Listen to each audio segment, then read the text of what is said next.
Hello, আসসালামু আলাইকুম। কেমন আছো বন্ধুরা? আমি তো ভালো আছি। আজকে আমি একটা মলা মাছের রেসিপি নিয়ে আসছি। মলা মাছ খেতে আমার কাছে খুব ভালো লাগে। আমাদের এখানে অনেক ঘের আছে তো। ঘের সবাই চিনবে কিনা আমি জানি না। তবে আমাদের এখানে বড় বড় জমিতে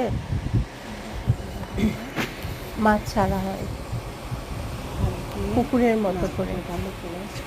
মাছ, সাদা মাছ, চিংড়ি মাছ, অনেক রকম মাছ। তার ভিতরে মলা মাছগুলো যখন ঘেরের পানি শুকিয়ে যায়, অল্প পানি থাকে, তখন মলা মাছ ধরা হয়। তো সেই মলা মাছ এগুলো কাঁচামরিচ, পেঁয়াজ দিয়ে, হালকা হলুদ লবণ দিয়ে, ধনিয়া পাতা কুচি, হাত মাখা করে রান্না করলে গরম ভাতের সাথে খেতে অনেক ভালো লাগে।